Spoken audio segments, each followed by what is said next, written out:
Boa noite, olá, amigos. Uma boa notícia é que eu tenho para passar para vocês é que foi mais um esquema levantado, né?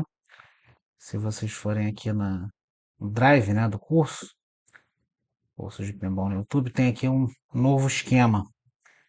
LTD, placa som com TBA 810 PDF, né? Já está aqui disponível para vocês, né? Deixa eu voltar aqui. O esquema é basicamente esse aqui, mas antes eu quero mostrar minha beleza, né? Final de férias, então tem que ser produtivo. Vamos lá. Nós temos aqui uma placa que, pelo que eu entendi, é, é uma versão intermediária, é um processo intermediário entre a placa da LTD sem som, que usava o som na própria placa-mãe, né? Aquele plop, plop, plop, pli, pli, pli, né? Aquele som bem básico. Depois eles passaram para essa placa aqui, que tinha um som um pouco mais sofisticado, né? E finalmente passaram para aquela placa que tem dois CIs, a Y38912, que é a versão simplificada, né, mais simples do AY38910 usado na Taito, né. A diferença é que o AY38910 ele tem umas portas paralelas que a Taito não usa, e o AY38912 eu não lembro se ele não tem porta paralela ou se ele tem menos portas paralelas, né? Convém dar uma olhada no datasheet. Enfim, o Y38910 que é usado na Taito é uma versão mais complexa, maior do que o Y38912 usado na LTD, né? Se não me falha a memória, o MSX usava o Y38910 e o TK90X o Y38912, se não me falha a memória, né? Ou seja, eram seis bastante populares. Mas antes dessa versão, com o Y38912, surgiu essa versão aqui que eu nunca tinha visto na vida, mas isso aí é uma placa do Rio Pinball Clube, e o problema dessa placa é que existe um CI misterioso, que é esse CI aqui, que é esse CI aqui de baixo, né? Deixa eu ver se eu boto aqui. Esse CI aqui de baixo, que ninguém sabe qual é um CI misterioso, né? Os outros dois são CIs comuns. Um é um 741, amplificador operacional, e o de cima é um TBA 810. Então o Rio Pinball Clube gentilmente me cedeu uma placa dessas para fazer a engenharia reversa, ou seja, levantar o esquema a partir da placa de circuito impresso, né, que é uma tarefa que eu tenho me comprometido, né, com a memória do pinball brasileiro. E eu tinha fotos, mas fazer com a placa em mãos é mais fácil, né? Até porque esse CI é soquetado, você tira o CI, você pode medir continuidade, fica um trabalho mais fácil. Mas enfim, eu levantei o circuito eletrônico. O problema é que eu não sei que CI é esse aqui, é CI misterioso. Então deixa eu mudar aqui para o esquema. Agora eu vou tirar meu rostinho lindo porque atrapalha na visualização do esquema, né? Deixa eu. Acabei há pouco tempo aqui, 3 de março. Esqueci de comunicar a vocês. Deixa eu ver aqui. Eu nunca lembro como é que faz aquele esquema de modo de leitura. Fazer virar laser. Eu nunca lembro. Bom, vai ser laser mesmo. É, nós temos um conector, né? Que você viu que é uma placa, né? Na verdade, a placa tem um vão para você encaixar no conector, fica numa outra placa, né? E esse conector é de 15 terminais, né? Sendo que desses 15 terminais, o 12 e o 14 não são usados, tá? Deixa eu voltar aqui no foto.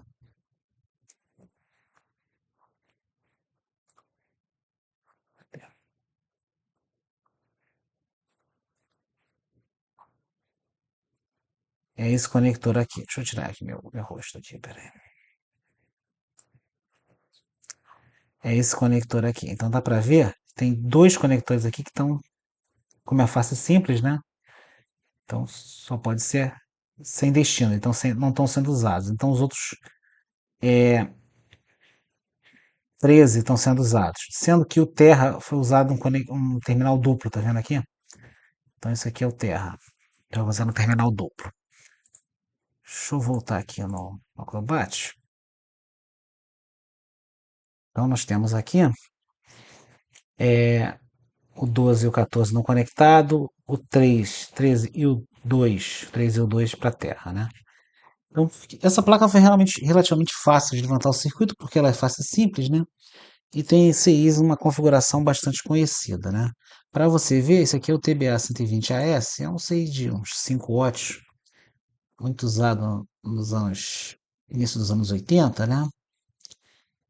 Se não me falha a memória, foi um projeto da Telefunken, né? Então já tinha uma alma caridosa, já tinha feito o desenho no KiCad, então só fiz umas adaptações aqui nele.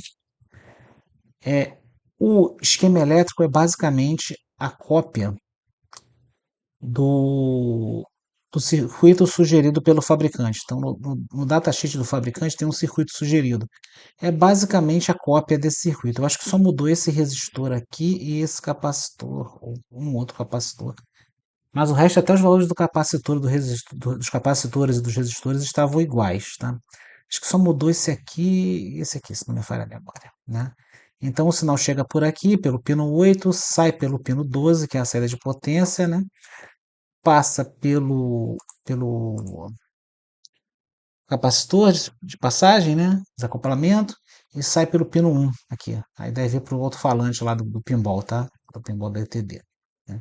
Então o pino 1 nós já sabemos que a saída de áudio, 2 e 3 é terra, tá? Ele é alimentado aqui pelo pino 1 do TBA, então foi só seguir aqui a trilha, aí você descobre que o pino 15 é uma tensão mais alta, uma entrada de alimentação positiva de potência, tá? Porque ele basicamente ele só vai alimentar o TBA 810AS. Então é uma alimentação de provavelmente uma tensão mais alta e de mais potência, tá? Então você tem um mais VCC aqui. O outro mais VCC está no pino 13. Então o 12 e o 14 isolaram o pino 13 desse segundo mais VCC.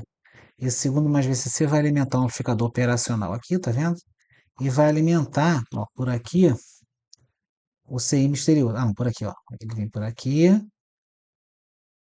ou vai para o pino 7 do 741, do amplificador operacional, e chega no pino 9 do CI misterioso, tá? Provavelmente o nível do sinal que sai desse circuito integrado, desse gerador de sol, ele é muito baixo. Então ele recebeu aqui um pequeno ganho aqui nesse amplificador 741, né? E depois ele passa por esse trimpote aqui de 22K, que é o volume, né? Vai para o TBA 810 e amplifica com potência, né? Aqui nós temos um amplificador 741 na configuração de amplificador como inversor, porque a entrada que está ativa é o pino 2, a entrada inversora, né? Que está recebendo sinais do pino 8 do C indefinido e do pino 10 do C indefinido. Tá? Então é basicamente isso, não é um circuito complexo, porque nós temos um CI fazendo todos os sons. O problema é, que CI é esse? Eu fiquei semanas e meses procurando. Eu achava que ia ser uma tarefa fácil, porque ele é um Jeep de 18 pinos, né? É um CI de 18 pinos. E CI de 18 pinos não é muito comum. É comum 16, 14, 20 também não é muito comum, 22 já é comum, então, mas 18 não é comum. Então eu achava que ia localizar fácil esse CI. Mas eu não encontrei, infelizmente. Procurei no BeatSavers. Usei várias vezes, várias inteligências artificiais para me ajudar. Grok, ChatGPT, Gemini. Não consegui localizar, eu também não consegui localizar. Eu fui dando as dicas, mas infelizmente não consegui localizar. Então esse aí continua indefinido. O que dá para perceber é que ele tem três ajustes aqui. Provavelmente esse aqui, que tem o capacitor mais baixo, é o ajuste de frequência dos sons. Esse segundo ou esse terceiro, esse provavelmente o segundo seja de envoltória, que chama de envoltória, que modula o som, né? Tem a senoide, né? Você tem a senoide e esse aqui aumenta e diminui a amplitude da senoide. Esse ato de aumentar ou diminuir o sinal é chamado de envoltória, envelope, né? Então isso aqui indica que é o envelope, está chegando no 16, esse pino 18, tudo indica que é um oscilador principal. E tem um terceiro ajuste aqui, que também seja um outro envelope, um outro oscilador principal. Todos os três estão na mesma configuração, ou seja, um capacitor no pino para a terra, um capacitor no pino para a terra, um capacitor no pino para a terra. E todos os três têm um tempote com um dos extremos não conectados, né?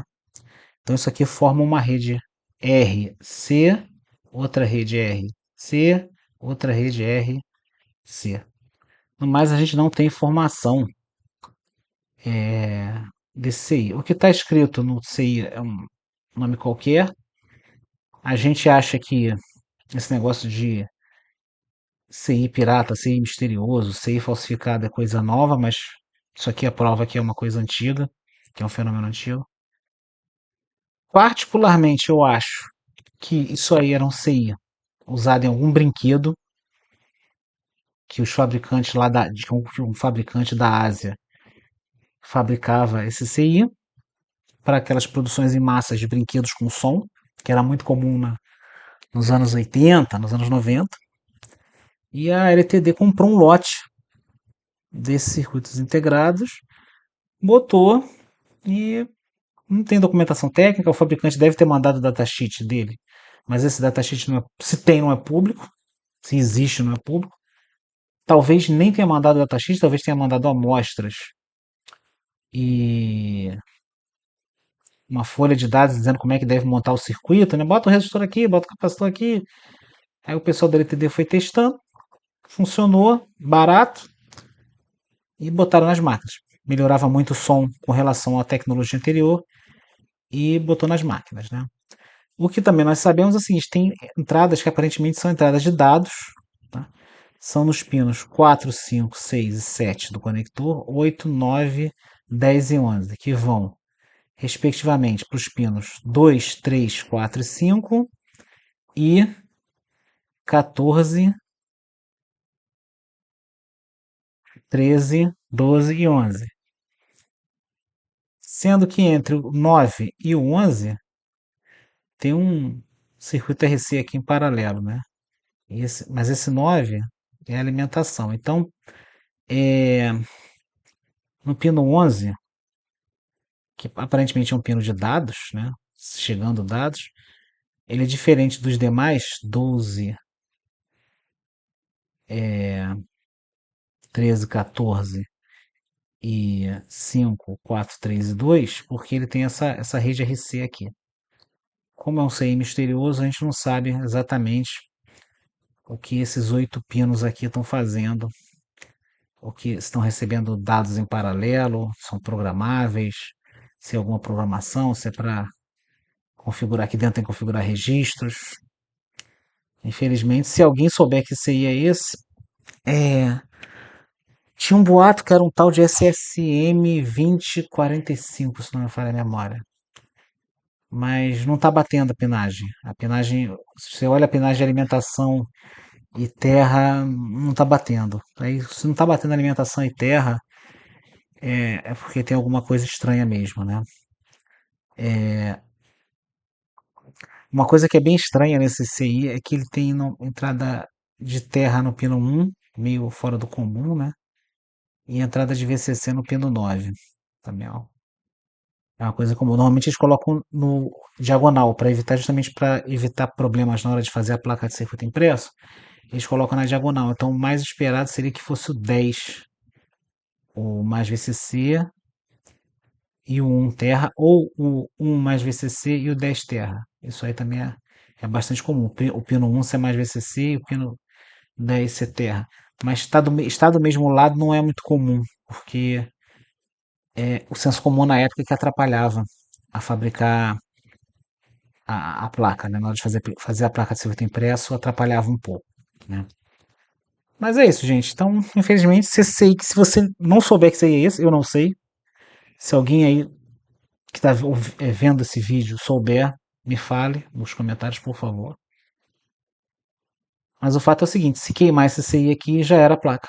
Não tem muito o que fazer enquanto eu não descobrir que CI é esse. Aí, descoberto que CI é esse, o próximo passo seria tentar encontrá-lo para comprar. Eu acho que foi uma fábrica nebulosa lá na Ásia, não vou nem falar o país, na Ásia, que fez isso para brinquedo, diversões eletrônicas, brinquedos.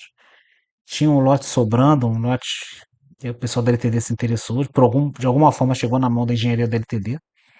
A LTD se interessou, comprou um lote grande de CIs, eles deram a documentação, eles montaram o laboratório, viu que funcionava e fizeram a placa, montaram a placa e botaram as máquinas na rua, né? Hoje agora a gente tá que nem um louco tentando descobrir que CI é esse. Provavelmente, se for o que eu tô pensando, nunca vai encontrar documentação técnica disso, né? Mas é isso, pessoal. Por hoje é só. Pela atenção, obrigado.